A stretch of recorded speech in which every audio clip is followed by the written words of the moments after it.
Hi, and welcome to All Things Cozy with Matt. And Gillian. We are a bi weekly podcast about everything that is warm, soft, and comforting. This week, we're ascending to the peak of Mount Cozy Olympus to revisit our favorite myths before descending to a crackling campfire where we'll trade iconic legends that spark the imagination and rekindle our sense of wonder. Before we embark on this mythical journey, let's bring our inner heroes back to reality with a little bit of tea time. So, Jillian, we have had very busy weeks. Yes. So, we have a lot to talk about during this tea time check in. I'm going to pass it over to you to kick us off. What have you been up to? What is the tea for you this week? My nephew came into town, not by himself. He wasn't flying solo across the country. He's It wasn't one two, of those for situations where context. they just put the child on the plane and then just send them over and you have to meet them at the gate. It wasn't like that. Yeah, like a little baba bourbon and watching some like TV. No. So, yeah, it was really exciting. I've been looking forward to spending quality time with him for a long time. And I just set up the guest room. Everything was put together, but I had to get one of those pack and plays. I had to give him a little tiny potty because now he is potty training. Big So I had to step. get all the things. I got him a Bluey fork and spoon set and a dinosaur plate. So I really went all out. Let's be clear. You got yourself a Bluey fork and spoon set. He just Right, used it right. while I was here. Yeah, that's what I'm gonna use for dinner tonight. Yeah, but it was super fun to have him, and he is really into poop and cleaning, and so Wow, what a combo. If I'm gonna hear those things, together is a good combo. yeah, and he really leaned into it. Every morning, I'd hear his little voice in the other room, which is super cute. Like a toddler's voice is so cute. And then I would say, "Finbar, are you ready to help Gigi?" Because that's my name as an aunt. I'm like changing my name. Here you heard it first, exclusive. I'm Gigi. I'm Matt and Um, I'm Gigi.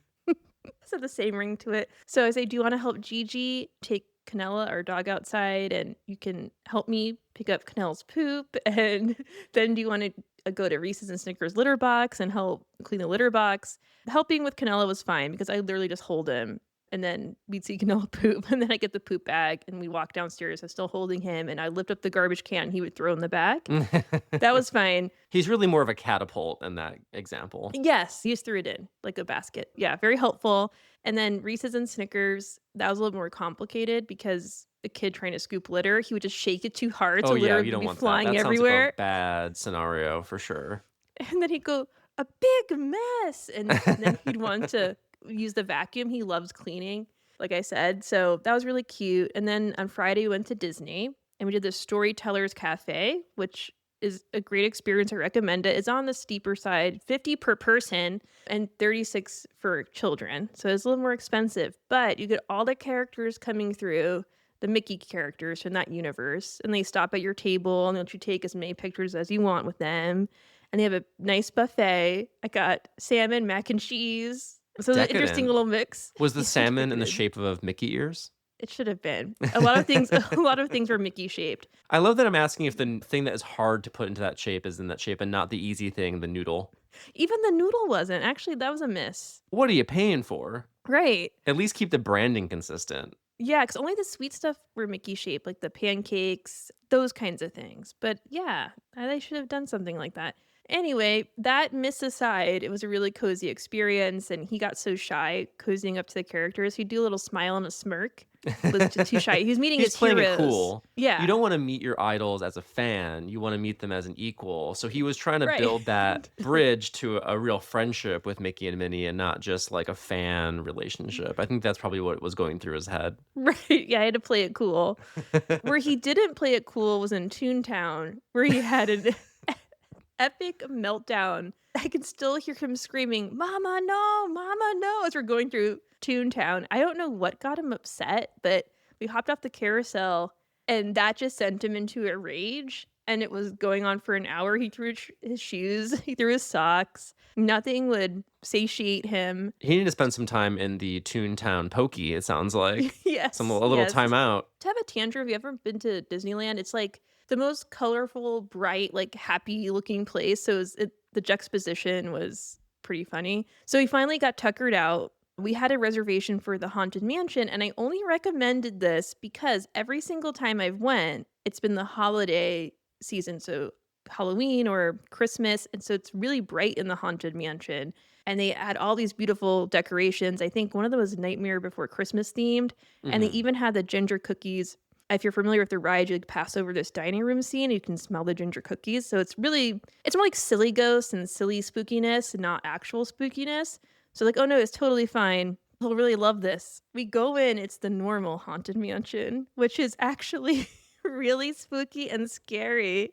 And Gigi's trying to traumatize her nephew. For my doom buggy, as they call it, I was shouting apologies to my sister. My partner was like, "You have to be quiet. You're ruining the experience for everyone else." Was the ghost hitching a ride with you at the end a manifestation of regret? Yes, I was very regretful. As soon as we even got in, the first time our doom buggy left the station, I knew it was a mistake.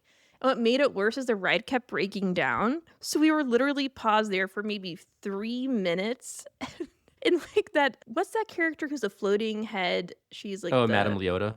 Yeah, Madame Leota. And so she was just saying her scary screed and just repeating it over and over again. And he was just silent sitting there. I thought maybe he was asleep, but my sister said at the end of the ride, he popped up and said, "Mama, we made it." So, yeah, so other than Well, he that, won't forget that for sure. no, he thought it was really funny when they told us, "Everyone, stay in your doom buggies," when the ride broke down because there's that little warning that they give people. So he thinks doom buggy is super hilarious. So it Mhm. kind of worked out. But anyway, I loved having him here. I miss hearing his little voice in the other room. I miss him helping me with the poop. She's just so cute. My last thing I'll say very quickly, he likes to play catch the thief.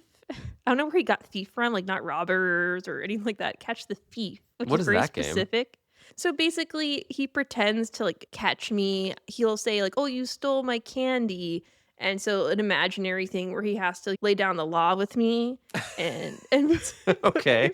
but he can't say thief. He says beef. So he'll Oh. be like, "You're the beef." And plural thief to him is beefes. So he was saying to my partner and myself, he said, "I see two beefes." And then he handcuffed us. So He's roasting those beefas. anyway, so I'm yapping, but I want to hear all about your nephew Wait, and niece's experience. yes, I do have a lot to say about that, but I have a couple more follow-up questions. I'm gonna Okay. keep you in this for a little longer because we all know from you telling us that your nephew reviews your family's fridges. Mhm. And so we're all wondering, how did you fare with the Finbar fridge review? I got an A plus, Wow, especially congratulations. thank you, especially since I had all of his favorites. I had Danimals in there, so I prepped it with all things he likes. So the tangerines were in there. He was very impressed by how many rows and yeah, just the height. So he was in awe of that. He wanted to retrieve his food from the fridge. He wanted to experience it, engage with the fridge as much as possible. So I think I really knocked it out of the park. I asked him if he liked my fridge better than my family members. He said Very yes. healthy. Yeah, right. He's got to have favorites. I'm so glad that you made it out. Pass with flying colors. Congratulations. I did. I couldn't fail that test. As you mentioned, I also had a week packed full of niece and nephew time. For Easter, we visited family in Houston, Texas, where my sister in law has a ranch. And so we had other family members from St. Louis also join. So more of my nieces and nephews were there on top of the ones that live there. And it was so lovely to have them all in one place and enjoy the Easter weekend with them. Normally, as listeners know, every Easter I make a lamb cake and I share that on social media. And, we keep going more and more outlandish. I think I really went a little jump the shark with the Dune lamb cake last year, where everyone's like, why does it look like there's a booger coming out of the nose piece of the still suit that I have the lamb wearing? So this year, knowing that we would be with family, and normally we're not with them at all for Easter, it's just us alone baking lamb cakes for no one. What an opportunity. So what's making me feel really cozy and was really cozy for this tea time I wanted to share was just like that experience of baking and decorating a lamb cake with nieces and nephews and getting them to experience that tradition and also help with it. So my niece helped to frost the lamb and pipe it, and then my nephew helped with picking out the jelly beans for the eyes and the nose, and another niece helped decorate and make the grass, like the coconut grass that went around it. And they got to see the process start to finish, like how it goes from making the pound cake from scratch, putting it into the mold, baking it, and decorating it. And so it was so wonderful to make those memories and really do what the lamb cake always did for me, which is like it was like a family experience and something that we enjoyed as a family. And so it was nice to extend that to our younger relatives and hopefully carry it forward. I hope one day they're posting their lamb cakes on. I hope social media is different when they're older, but hopefully it just doesn't get worse and they'll have those memories with their families as well. When you posted the photos, because I was waiting all morning, so excited to see the big reveal, and I couldn't be more happy with the direction you went because it was back to a classic Yeah, we and went it was back to family. basics. We wanted to make sure that they could participate and enjoy it too. And we didn't want to do anything elaborate that would be like, oh no, I have to be really delicate Mhm. with this part of it. My favorite part, even beyond the memory making and sharing that tradition together, was also that they ate it. So instead of having a lamb cake slowly getting mold in my refrigerator and just throwing it out after a few days, it was gone in literal seconds. That lamb cake was Wow. not long for this world. It was gone so fast. They gobbled it up, and that's what it's meant to be. It's impressive that you managed to have everyone involved, and I think it's so special that you gave each one a role because that makes the memory so much more meaningful. Like, oh, I remember when I helped. What did they do? They have special nicknames for you? They just call you Uncle Matt. Uncle Matt. I'm not Uncle Mimi or anything. Uncle Maybe. Yeah, they're too old for that. They say, I remember when Uncle Matt said I could put the jelly beans and I picked this one. And it's a core memory for them. I'm sure they're going to remember it for a really long time. And just really, like you said, celebrating the true meaning of the lamb cake, which is to share and enjoy with those you love.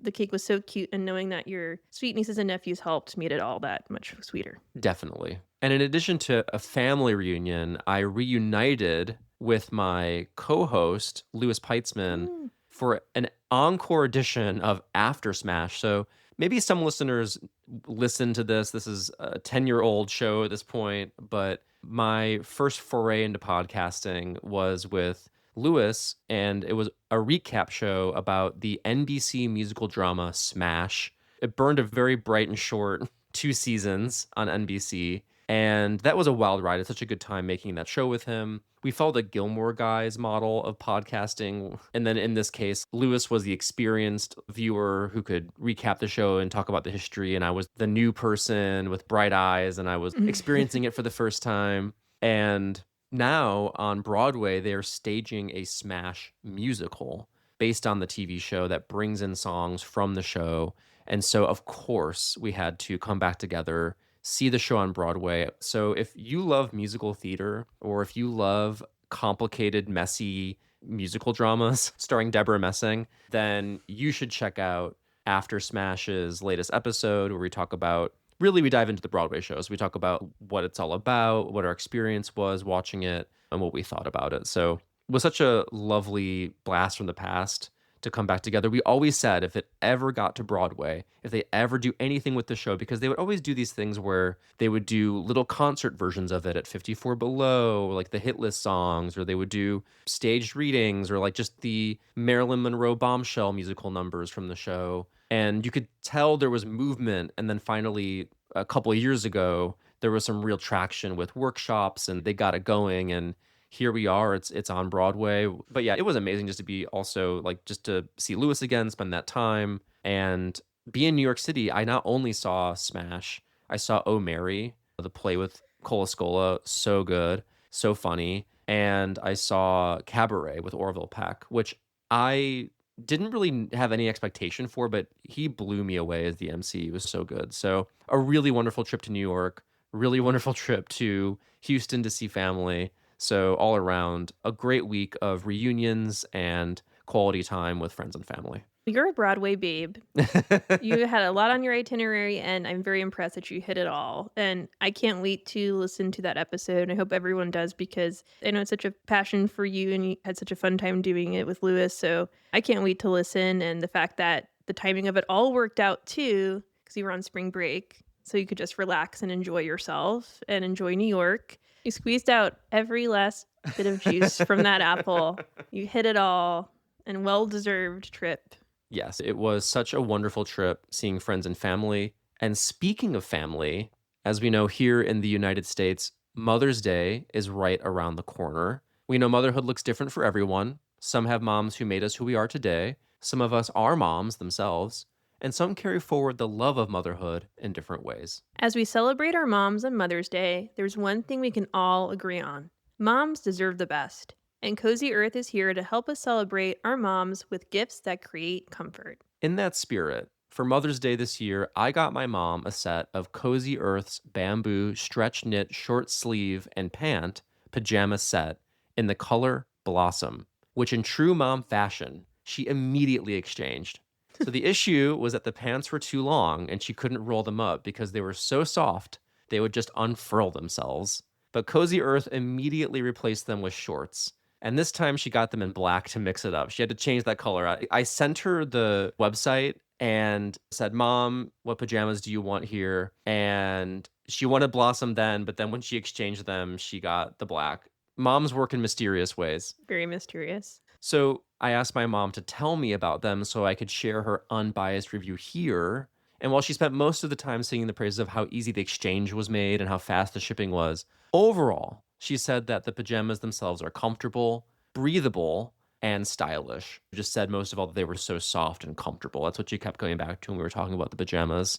That being said, I think her favorite thing was the bag they came in. She kept that. It's a big satchel kind of bag, and it has Cozy Earth embroidered on the top of it. She kept that, and then she sent me photos of how cute it is. So the packaging is also adorable. Moms love a bag.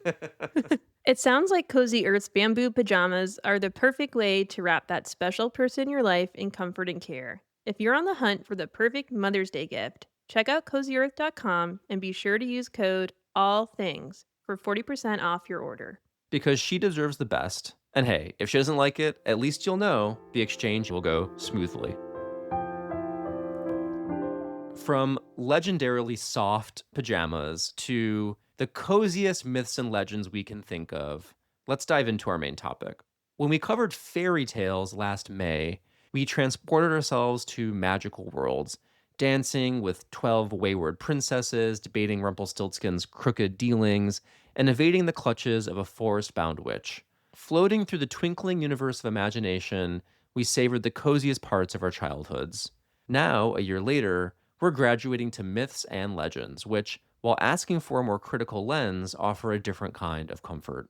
Myths seek to explain life's greatest mysteries, while legends give us heroes and a flicker of hope that the impossible might just be real. Today, we'll discuss our favorite myths and legends and examine what makes them cozy. And I want to know, Matt, what is your earliest memories of these genres? When I first think of myths and legends, I think of Edith Hamilton's book, Mythology, which I read as a freshman in high school along with the Odyssey. And I even remember being so enraptured and in love with Greek myth that I attempted to read the Iliad on my own after reading the Odyssey, but I did not make it very far without the guidance of a teacher. And I just loved the almost encyclopedic element of Edith Hamilton's mythology, those little bite-sized tales. This was my Chicken Soup for the Soul era as well, so I think I liked that Reader's Digest style, bits of information, and it spoke to a world that seemed so much more colorful and imaginative. I wanted to live in a world where I imagined everything had like a god or goddess, or there was always these like animate things, and there was so much magic and wonder in the world, and also more order because everything had a reason for existing, or there was some clear structure and order of how the universe worked, right? And sometimes when things went crazy, it was because that's just how the gods are, right? So I really enjoyed those stories and meaning making of life that they provided. Later, I also really got into reading Greek plays because that was happening in my AP English class. And we read Agamemnon and Medea and Oedipus Rex. All of those like combined to an early interest in myths. Like, of course, like as a kid, like I was drawn to anyway, like those things like through Hercules or like stuff like that. But those are the texts that really made me understand it and appreciate it and love it. And I think while mythology is not often cozy, it's full of battle, blood, and tragedy.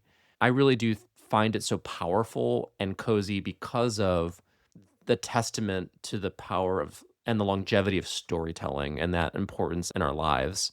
I think these tales and legends really speak to that and reveal all these layers of humanity and the way that they still speak to our own ways of behaving and our jealousies and our worst parts of ourselves, our best parts of ourselves. People were struggling with these things even all those thousands of years ago. And I love that those myths and legends speak to those pieces. And they're just really entertaining and cool. Like a Pegasus, like a flying horse, get me on that thing. Like it's just cool too. Let's be real. There's that element as well. Yeah, I think it's the OG soap opera.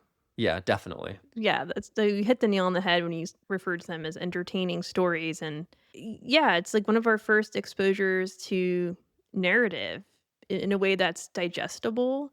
And for me, that was in elementary school. I was not reading, obviously, the books that you referenced, and I did my darndest to find this book. I don't have much to go on, but in my mind's eye, it's like for some reason a core memory. I would check out this book all the time. It was a hardcover white cover, and it was a little on the bigger side as just all the basic Greek myths. And I just loved the heck out of that book, especially because of the illustrations. So you referenced a lot of drama and intrigue and Pegasus and whatnot. And so that really lends itself to really creative illustrations. I would lose myself in these illustrations and just imagine these worlds and expand on them in my own imagination. And I think, resonated with or enjoyed the fact that these people were not perfect. And it's, as an adult, it's nice to think about, yeah, gods can be petty. They have all these flaws. I think that's really intriguing. And I mean, I would love soap operas when I was younger. I'm Passions fan for life. So, of course, I love them. I just wish I could find that book again. I looked into it. There's some good options, but none of them, I think, are the book that I kept checking out. If that book sounds like anything you recognize, let Yeah. us know and reunite Gillian with her mythology book. Yeah, it's magical. I remember as a kid really also loving Egyptian mythology. And I didn't even always understand what I was looking at, but the hieroglyphs and the wild and beautiful art of the way that gods and goddesses are depicted, the part animal heads, their domains.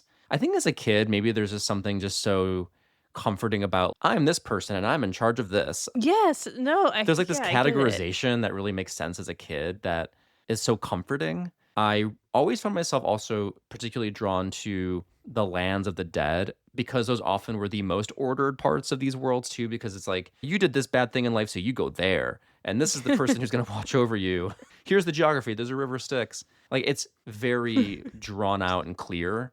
And, even though there's a lot of horrible things that happen in those spaces, you know what to expect. Oh yeah, absolutely. There's no gray area in any of the punishments. Like, oh, maybe I should let this person off the hook for this reason. Let me think about this. No. Yeah, I agree with you. I love that sense of order and everyone has a job and a role. And it is very childlike. So, in an elementary school classroom, okay, you're going to sharpen all the pencils for us. You're going to turn off the lights when we go to another classroom. Like, that is really simple and nice. And I also like how they have their own city in the sky, like actual buildings. That's nice. That's cool because when you're trying to imagine heaven as a kid, it just seems so vast and empty, at least in my imagination, which Did sounds you kind of just bleak. imagine like a plane of clouds that you're Yes, thinking that's of? all I Yeah. imagined. I don't see anything there. Even now, I'm trying to imagine it and I can't see anything. But with all the Greek gods, they have some nice mansions up there. Yeah, it's LA in the sky. Let's then transition into our coziest myth. And this is funny because we picked the same one. And to be fair, Matt picked his first, but I think I was just so nervous about getting all the points of the story right because recalling stories that like I'm not like crazily well versed in, I sometimes struggle to retell. So I was like, okay, I gotta get all my points. I have bullet points here. And then Matt had the whole story written out. It just completely flew over my head. But I actually think it's really sweet that I didn't catch this and we do have the same myth. You have the story. Would you like to take it away? Absolutely. So this is from my era of teaching high school English. And this is a myth I would teach my students because we would talk about the different aspects of Greek culture that are represented through these myths. And so in this tale, it really highlights the aspect of Greek culture called xenia, which is their importance that they place on hospitality. And this is the version of the story that I would teach my students. Buckle up. You're in Mr. P's high school English class right now. So here's the story of Baucis and Philemon. One day, as Zeus looked down from the earth from Mount Olympus, he became concerned with what he saw. Hermes, he called the young messenger god. It appears to me that the mortals below are not abiding by the rule of Xenia. They are not welcoming visitors into their homes. Travelers are being turned away and refused shelter. Let us go down and see for ourselves. And with that, Zeus and Hermes transformed themselves into scrawny mortals, dressed in rags and bearing the strong odor of the long unwashed. Down they went to a small town where they began to approach each house on the block, starting with the wealthiest. As they knocked at the gate, a voice from within shouted, "Go away!" At the next house, the owners insisted that they had already had a visitor and nothing left to share here. At the next house, the owners pretended not to be at home. And so this continued until the gods, disguised as beggars, found themselves at the tiniest, most run-down house on the block. They knocked on the worn door, and an elderly couple, Baucis and Philemon, welcomed them into their humble home and began to wash their feet. "We are hungry," said Zeus, "and thirsty from the road." Baucis and Philemon provided them with the last of their wine, which, though little, they noticed never needed refilling. Zeus and Hermes ate and drank quickly and asked for more. Realizing then that these are gods who are visiting them, Baucis and Philemon decided that they needed to slaughter their beloved goose who guarded their house to complete the meal. The only problem was that they were too old to catch the goose, which found safety in Zeus's lap. Baucis and Philemon fell to their knees and said, "Honored guests, surely you are some gods in disguise. Please forgive our meager offerings." "Rise," commanded Zeus. "You alone have shown the respect we gods ask of mortals to visitors. Tomorrow a great flood will destroy this wicked town, and all except you shall perish. For your hospitality you will be rewarded. What is it that you desire most?" Now, Baucis and Philemon, though very poor, had lived a long life of happiness because all they had ever wanted was to be together forever. But now in old age, they were beginning to fear the moment that they would part. "We do not want to live alone without each other," they said. "Let the same hour bear us both off. Let me never see the tomb of my wife, nor be buried by her." And with that, Zeus waved his hand and said, "Fear not." Holding each other in their arms, Baucis and Philemon felt the tickle as their feet were transformed into roots, their legs into bark, and their hair into leaves. Where once their home stood, now there was only a thriving tree, one half oak and the other half linden, growing from a single trunk. That's a beautiful reading, Mr. P, and we're lucky to be in your class. And Gillian, I am expecting a say mean matter. I need you to cite text evidence, analyze it, tell me what it means literally, and then explain its significance in the text. I think Canella might have ate my homework.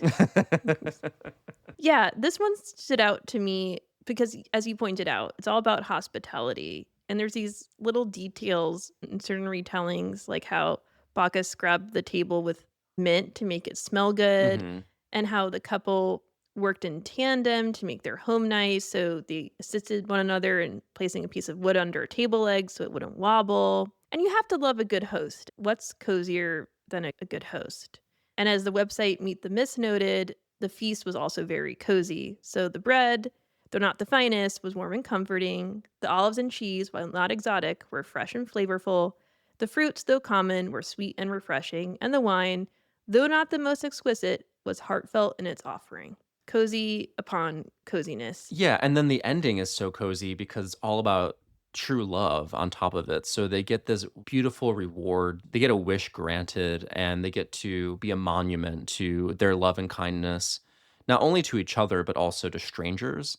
And I think what makes this stand out as a very cozy myth is how it centers in this concept of being kind to strangers and that being a cultural value for the ancient Greeks that I think sadly has fallen out of fashion in so many ways. We tend to ignore people in need or just try to keep our head down. We always feel overwhelmed ourselves. And I loved this focus on always giving what you can, no matter what that is, and the way that they're rewarded for attempting that. They don't give them, as you mentioned, their worst. They try their best. They scrub the table with mint. These are details that are in other tellings. These tellings always evolve, especially as I'm pulling together a list that a ninth grader is going to want to engage with. I'm condensing things and bringing things in, or maybe erasing some other things too. But I did read that as well. Like that's like a detail in the original telling, this like the mint to make it smell pleasant. And there's also even some light comedy. We're chasing a goose. I love that they had a guard goose. Yeah, that was It's really a whole cute. other character in the story. When we were sitting down to make this episode, This is the first thing I knew would be in it. I had to talk about Baucis and Philemon. It's a very cozy myth. We were on the same wavelength. The version that I read, and I'm sure that you erased this from your telling, says not very cozy, but I do think it's a little funny in how Greek myths teach lessons. So the flood. Yeah. So Zeus and Hermes, they sent a flood to wipe out all of Bacchus and Philemon's neighbors because they turned them away. And that goes back to the nuance, which, yeah, the flood's not cozy, but I think there's coziness in the humor of, I was just thinking to myself, would I pass this test? Because if I opened the door and, I had a long day in the fields or like making, I don't know, welding something or whatever they did back Welding then, I don't know, something. doing whatever. You would be a god in this time, for sure. And some rando showed up at my door and said, "Hey, can we have a drink?" I don't know. I might politely say, "Oh, come back tomorrow," or say, "I'm a little sleepy." I don't know. But I think that's just the funny part of Greek myths, like all or nothing, which can be humorous. Yeah, I think in this version, this really simple retelling of it, like the tree sprouts out in their house, but I think in other versions they go up on a hill. They like go up high, The and hill, so we're yeah. gonna flood the whole town, like including your house. And the goose, you think? Listen, the less said about the goose, the better. I was worried about that goose. In my headcanon, that goose hangs out underneath their tree. It guards the I tree. love that. That's a cozy ending. And that's Yeah. the story of how people started to put geese outside their house and dress them up. Really? No, I just made that up. But doesn't that sound right? I bought a hook, line, and sinker. You should start that rumor. Dressing a plastic goose up like Dracula is rooted in Greek myth for sure. So that was our favorite cozy myth. Now let's talk about those larger than life legends of either mythology or also folk tales, these figures that really inspire people of all ages, and their stories ring out throughout the land of their great accomplishments and deeds. Jillian, what is your favorite cozy legend? I was searching high and low for a legend, and I think I'm really on the edge. What defines a legend and a hero? Well, it's cozy. It's the cozy version of that. So we're not looking large here because our favorite character in the last story was the goose. So I think we can keep it small. Okay, I chose the legend of La Befana, who is a beloved figure in Italian folklore, and she is a witch. She essentially is an old soot-covered woman flying on a broomstick. She wears a shawl and she carries a bag of treats. And the origins of it are that she is representative of the Epiphany. So on January 5th, leading into January 6th, she'll go around to homes and leave treats for children. But she doesn't like to be looked at, which I find really relatable. She Yes. doesn't want people watching her I already love her. because she's amazing. If she sees you watching her, she will take her broomstick and thump you, which is also really funny. I think we all wish in Queen. certain moments that we had, a broomstick to thump people with. And apparently, Befana is a mispronunciation of the Italian word for epiphany. And so the connection to the epiphany, which is really funny, La Befana loves to clean. And you might remember when I was living in my apartment on Sundays after recording, I would always tell Matt that I was going to go clean, or I love to listen to music while I'm cleaning. I'm apparently is cleaning all the time. You're just like your nephew. Cleaning runs in our family. And so she's very preoccupied with cleaning. And another small detail before I get to the origin of the legend is that when she would come down the chimney, she would leave a lot of soot behind, but she would always clean up her mess, which is really cozy and thoughtful. I don't think Santa's doing that. No. So that's a leg up on Santa. So the origins. Okay, in Christian lore, the three wise men stopped at her house to ask her directions and invited her to join them on their journey. But she refused. She was too busy cleaning her house and she had to upkeep it. She didn't have time to go on, a journey. This is so relatable. So she refused to join them on their journey. She was too busy cleaning. She didn't have time to go look for the baby Jesus. She had bigger fish to fry. She was one with her broom. But then she later changed her mind, which I also find really relatable. That She had FOMO. Yeah. Oh man, I should have really gone looking for the baby Jesus. Now I'm here with my broom cleaning. So she left her house to go catch up with them, but she couldn't make it on time, which Once again, not to say relatable 800 times, but trying to catch up with someone probably a little bit too slow, probably doesn't go on many marathons. It So, reminds me um, of when you were joining me in Marfa for a friend's wedding party and you were a day late. You're just like yes. her. Yes, that was really quite the journey for me. I literally got there when Matt and his husband were leaving, and so I just got right in their car and drove back to Los Angeles.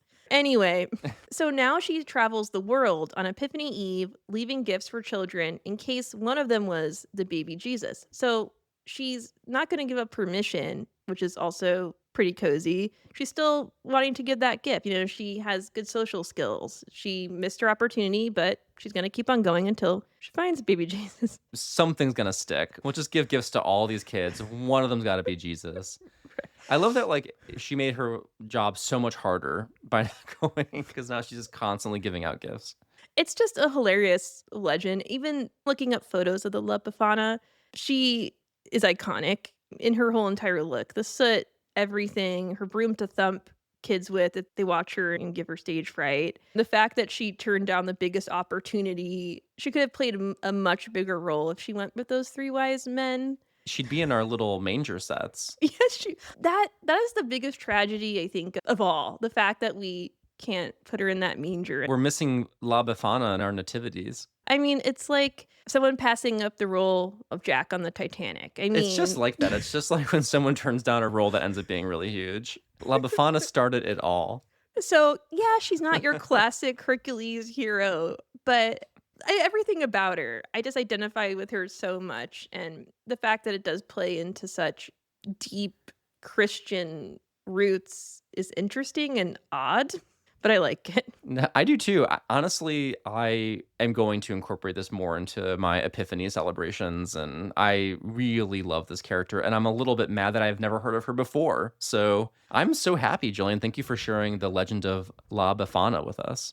I was actually a little worried that maybe you had talked about her before because she seems so up your alley. She is. I mean, I'm so ecstatic to learn about her. Okay, well, also keep one eye open because I might be thumping you with the if, broom if if you you are, I probably watch me. deserved it. What is your legend? My legend comes from one of your favorite places in the world, Ireland, and it is the tale of the Cloak of Saint Bridget. And I'm going to tell the tale like I did the last one, but it is an amalgamation of me looking up really crappy internet blogs. Jillian knows what this feels like. You're trying to research it, but you also want to make sure it's simple. So this is not the most Yes. complex retelling of this. I know people will be listening to this and be like, that's not exactly what happened, or you're not capturing this right. I have no doubt that's true. But here's the very bare bones version of the Cloak of St. Bridget. So, long ago in Ireland, there lived a woman named Bridget who is known far and wide for her compassion, her wisdom, and her gentle strength. She spent her days tending to the poor, healing the sick, and weaving peace wherever she went. Her kindness was like the warmth of a hearth on a cold morning. One day, Bridget decided she wanted to build a sanctuary where the tired and weary could rest, a quiet place where food, healing, and love were always offered. She approached the local king and asked for a piece of land. Now, these local kings are not usually very helpful, and this king was no exception. He was amused by her, didn't really even take her seriously, so he offered her a sly bargain. You may have as much land as your cloak will cover. Bridget smiled at this. She laid her cloak on the ground, and it began to grow. It spread across the fields, rolling over the hills and valleys, stretching wide until it covered enough land for a great abbey. The king was astonished, but he honored his word. On that land, Bridget built her sanctuary at Kildare, beside a sacred oak. The fires there never went out, and the doors were always open. And so, this is the story of the Cloak of St. Bridget, who miraculously brought this land for her abbey and attended to the needy. It's grounded in this idea that we're remembering kindness and rooted in love, and that could grow and cover the world, you might say, not to be corny. But this legend is also an echo of older tales. Before Bridget was a Christian saint, she was a Celtic goddess of spring, fertility, healing, and poetry, and was associated with sacred fires and oak trees. And so the Christian saint and the goddess became entwined over time, as they tend to, as the spread of Christianity happened. And a lot of pagan beliefs were brought into that to bring in people who loved those stories and those characters into this new religion. It also parallels the story of Queen Dido, who did a similar thing where the local king or whatever, there's always these local kings that are, Yeah. and they're always denying land. And in this case for Dido, it was like as much land as the bull's hide could cover or something like that. She ended up like hiding strips of it, enclosing the hill. There was some way that she also stretched the hide to mark out where she ended up building Carthage. And so those legends from different corners of the world do share one commonality, right? Beyond things stretching to cover lots of land, cozy cleverness, women asking for little but creating much, and turning wit, warmth, and willpower into places of refuge and wonder. Well, I love how you share the lessons or the takeaways. I should have done that with La Befana. I think La Befana, don't give up a good opportunity, but yours is way more powerful. Well, Saint Bridget, when I was looking her up, like she's a really important, beloved figure. And this is just one tale. And obviously, she was also a goddess of spring. So perfect timing for this topic as we're in Yeah. the spring season. I'm always fascinated by those figures of mythology or traditional cultures that are also adapted and adopted, appropriated, whatever your word for it might want to be, by Christianity and how they blend those stories and traditions and create new ones or build on top of them. The evolution of those stories is fascinating. And I think this is one of those cases.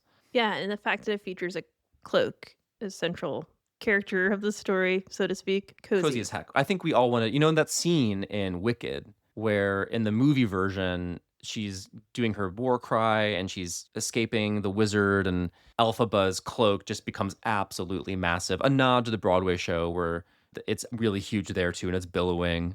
But I was thinking of that when I was reading this. I was like, okay, it's like Mhm. Elphaba's cloak, just like absolutely way too big. And I love a dramatic cloak.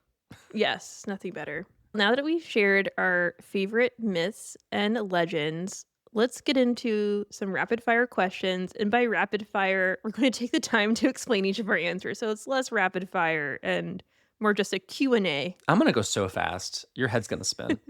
So Matt, what is a myth or legend you like to see made into a movie? So, when I mentioned that I was obsessed with Greek plays and Greek drama, one of my favorites that I read as a young person was The Frogs by Aristophanes. And the story of The Frogs is that Dionysus, the god of theater, is not happy with the state of drama and theater in the Greek state. It's like, okay, we gotta go into Hades and bring back Euripides so that plays can be good again. Which I think is like such a like common like feeling in the culture, right? Oh, if we just had this person back, the movies would be so good, the books would be so good. And I just love that even back then they were like, oh, we just need that person back in our culture. I just think you could adapt that in so many fun ways. In fact, Stephen Sondheim wrote a musical version of The Frogs, I believe back in the 70s or something. Meryl Streep was in the original one. They like played it in a pool or whatever. And then Nathan Lane and he fleshed it out and brought it back to Broadway in 2004. And you can listen to the soundtrack. And in that version, Dionysus travels to Hades to bring back George Bernard Shaw. So you can see there's like material there to update for our present times. I'm sure your wheels are spinning. Like, what writer would you want to bring back from the dead to fix the current cultural landscape in terms of either like your books or movies or whatever? So, or theater in this case. I mean, these are both theater examples. Anyway, that would be my very fast answer to that question, Julian. I chose the DC demon cat. So legend has it that a ghostly black cat haunts places like the Capitol building and the White House. And allegedly, the cat appears before big tragedies or pivotal events like wars or assassinations. And what's special about the cat is that it looks like any old cat you'd see, but then it grows really big and has glowing eyes. Now, it's interesting because they say that it's more mysterious than it is dangerous, which is interesting because it shows up like almost like a bad omen.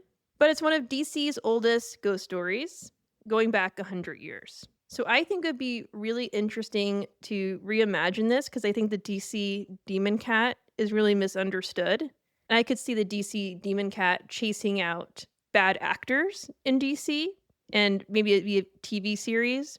The origin of the story is funny too, and maybe you could incorporate that into this TV series.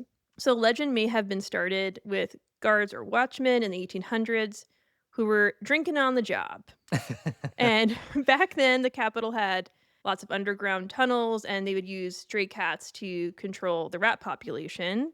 So some bored or drunken guards would see shadows that were real cats and exaggerate what they had saw and say they saw a giant ghost after having one too many. I also read in one retelling that the guards would use it as an excuse to get off of work, which is really silly. If that worked, all the power to them. Yeah.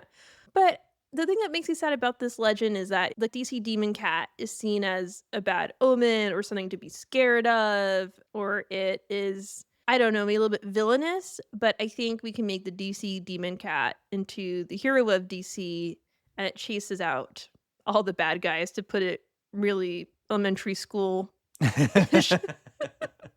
Yeah, no, I'm green lighting this right now, by the way. I love this concept. I would do this like that darn cat, like that darn demon cat, all these hijinks ensuing all around DC. On a side note, imagining this like really large black house cat, I would love to ride that around DC just as my ride. That sounds Oh, wonderful. yeah. I could see this being an animated series. How else would they do it? But it'd definitely be an animated series for sure. Definitely. I could see basically a Clifford version of the DC demon Mhm. cat for sure. Yeah, I think it could be suited for children or adults. Maybe both. Kids love demon cats. It's just true. Yeah. I'm surprised there hasn't been a children's book about it, actually, but Julian, maybe there it's your is. in. Yeah, we're all set. Here comes fame and fortune for us. Ready or not, here we come. Yes. And ready or not, here we are to share our coziest character from a myth or legend. Matt, kick it off. I'm going to keep it simple. Just Hestia, the goddess of hearth and home. Mine's simple as well. The three fates or the Morai. I like three sisters scenarios. I am one of three sisters, and so it was always fun growing up to imagine us as characters. Like I would be the green Powerpuff Girl, and so I Yeah, had having your lane and sticking to it. Yeah. yes, yeah. But what I find cozy about the three of them, they're all involved in textiles, and textiles is very cozy. And going back to what you said earlier, Matt, about rules and order, no one can change the decisions of the three fates, not even the gods. So that's really cool. Love ladies having a lot of power. And yeah, that's really not more to say on that. I would be the old crone in this scenario. This is the oldest of the fates, and she cuts the thread, ending life when it's time. So in this scenario of sisters, I'd be the crone, which seems appropriate. Yeah, the maiden mother crone. Yeah, Classic. classic. Classic. Enough said. Okay, so we're really jumping around here. This in better order. So we already talked about what myth or legend to make into a movie or a TV series and our favorite characters. So if you could live in any myth or legend, what would it be? In general, I would think maybe Japanese Shinto mythology. And I don't know if I'm saying this right because in Magic the Gathering, there are kami. And I think it's the same word, kami, spirits. But I feel like I've also heard people say kami. I don't know what's the right way to say it. I know in Magic the Gathering culture, we say kami. And they inhabit all things, like including inanimate objects. And I already talked to my car and computer and other things around my house so much that that feels so familiar that I think I could really feel at home in that mythology. I like that choice. Mine is a little bit out there. I chose the moon rabbit. If you're not familiar, the myth of the moon rabbit, it's kind of a dark story. I won't get into it. It starts off I won't dark, tell but you now. You're just going to tease our listeners. yeah. So I'm not going to go into that part, skipping the all the bad parts. All you need to know is that a rabbit lives on the moon and they make mochi, pounding it with a mortar and pestle.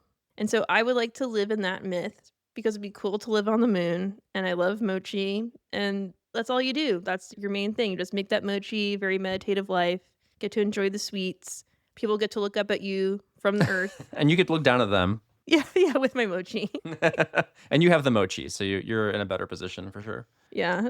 Also, so Matt, sorry I'm like in total darkness. It was light and bright when I started. Yeah, listeners, just so you know, like Gillian is now fully in like nighttime myth and legend storytelling mode because there's no light on in her room. I truly do look like the crone.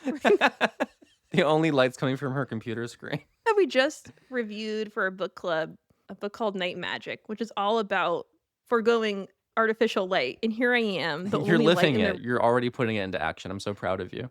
oh yeah, cloaked in my laptop light. And then I have the background from our cozy book club on my Zoom, which is glowworms. So I'm like It's downright really spooky, to be quite honest. no, it is. Transitioning into something not so spooky. What is your favorite movie or TV show based on a myth or legend? For me, it's always Jim Henson's The Storyteller series, specifically the miniseries portion that is about Greek myths.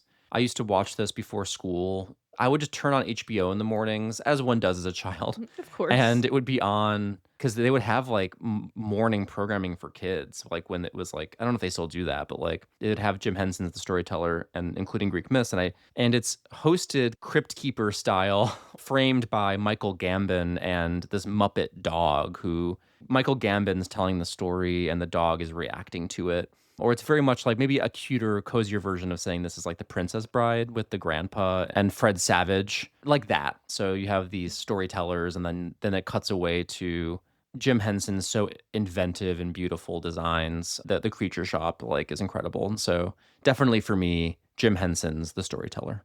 Even the title card is so cozy and just brings back all of these memories. And I hadn't thought about it until you mentioned it just now. Like it's never popped up in my brain for whatever reason, but this is an excellent choice. High quality. Every once in a while, I'll go back and visit these. And like I mentioned, when I taught Greek myth in my class, we would watch some of these.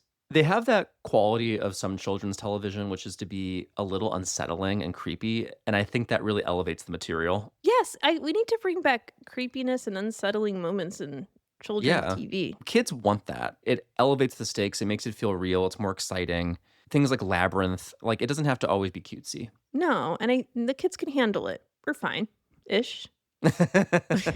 Well, speaking of something that's not high quality, but I really found cozy as a kid, Hercules, The Legendary Journeys, the 90s TV show starring Kevin Sorbo, who is, as many know, or if you don't know, you're one of the few lucky ones. He's very problematic, but as a character, his hair was forever on point. He had this long golden hair. And my babysitter had the biggest crush on him. So I think that's why it just sticks out in my mind because she was obsessed with the show. Yeah, So we'd Gillian, always be she was watching it. obsessed with him. Yeah. Yeah, I love those guns. I got expose me.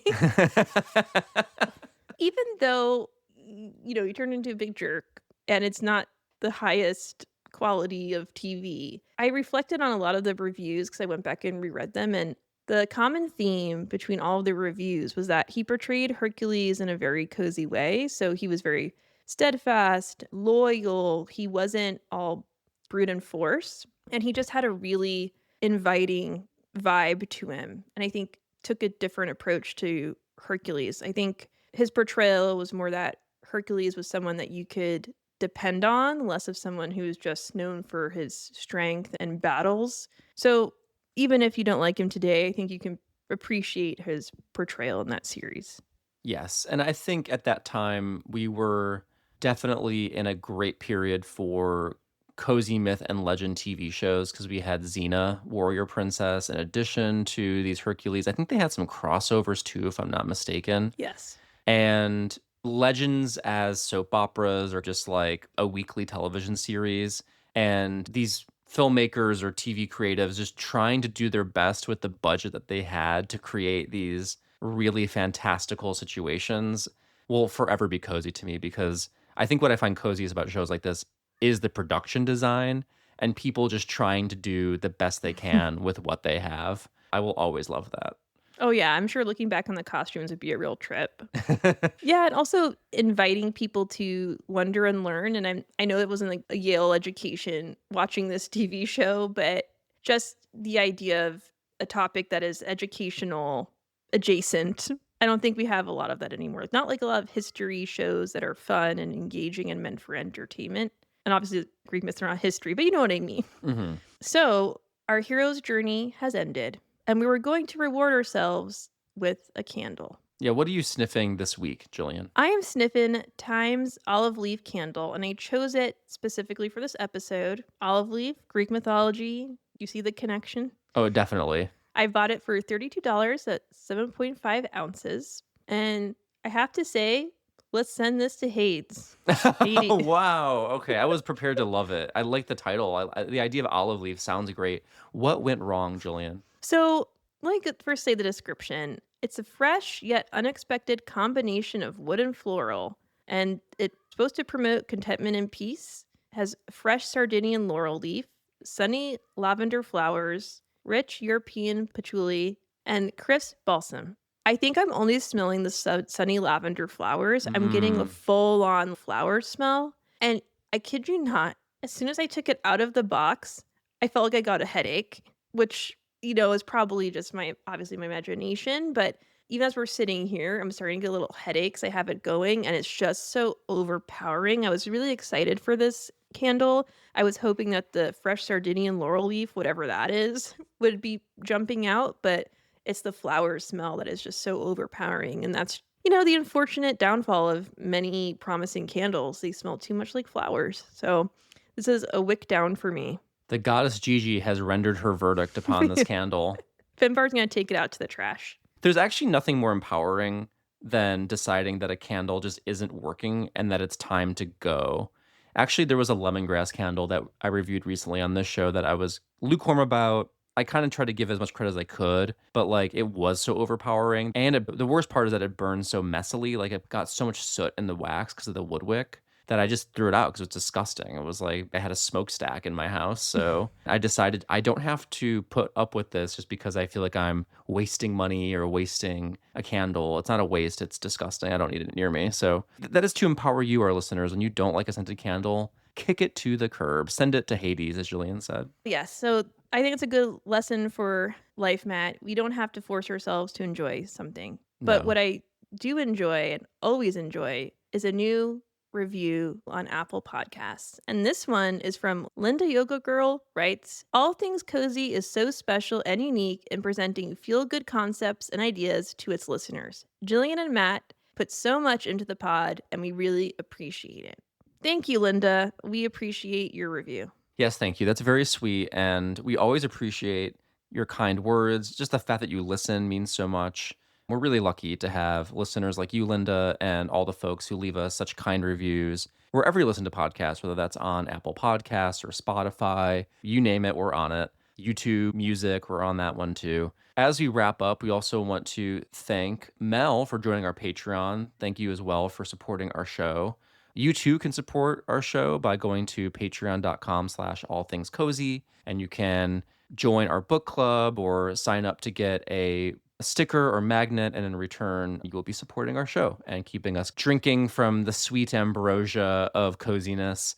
And that ambrosia is unfortunately running low, as this is the second to last, the penultimate episode before our summer hiatus. So we're always sad to go, but it's a very necessary rest and recharge for us to come back cozier than ever in the fall. So we have one more episode for you in May, and you can stay tuned for when that's coming by making sure that you're following us wherever you're on social media. So we are on Facebook and Instagram at All Things Cozy Podcast, and we are at Blue Sky at All Things Cozy.